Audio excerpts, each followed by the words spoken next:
تعال نشوف متوسط أسعار الهدوم في ألمانيا عاملة ازاي، اللي هي لا غالية أوي ولا رخيصة. هندخل على المحل ده ونشوف الدنيا عاملة ازاي.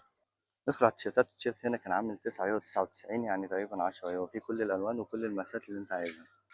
كمان في تيشيرتات زي كده، ودي تمنها بيبقى عامل 6 99، يعني 7 يورو. فيها ألوان كتير ومقاسات كتير، واللي أنت عايزه بتلاقيه. الحاجات دي يعتبر في المتوسط، يعني ولا غالية أوي ولا رخيصة أوي. هنا بقى البنطلونات البيتي، والبنطلون كان عامل 9 99، يعني كمان 10 يورو. في كل الألوان والمقاسات زي ما بنقول كل مرة. كمان هنا كان في عرض على القمصان الملونة، يعني الهواي والحاجات دي، وشغل الصيف كمان عامل 9 99. في حاجات كمان زي كده تبقى أغلى شوية، ودي كمان بيبقى عاملة 4 يورو 99، يعني 24 يورو 99، سوري، يعني 25 يورو.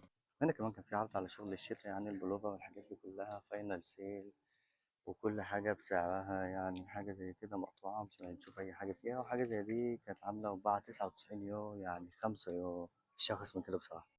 كمان الشورت الجينز كان عامل 14 99، يعني 15 يورو، بكل الألوان وكل المقاسات اللي أنت عايزها. هنا بقى البنطلونات الشيك شوية، بس دي كانت غالية شوية، يعني عاملة 24 يورو 99، يعني 25 يورو.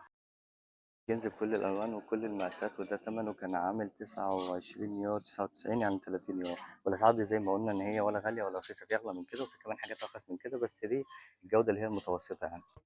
وهنا دخلت محل غالي شوية، في ماركات وحاجات غالية شوية، فهنشوف الفرق بين ده وبين ده. يعني عندنا شورت، سعر الشورت كان عامل 4، ودي التيشيرت وسعره كان عامل 33 يورو.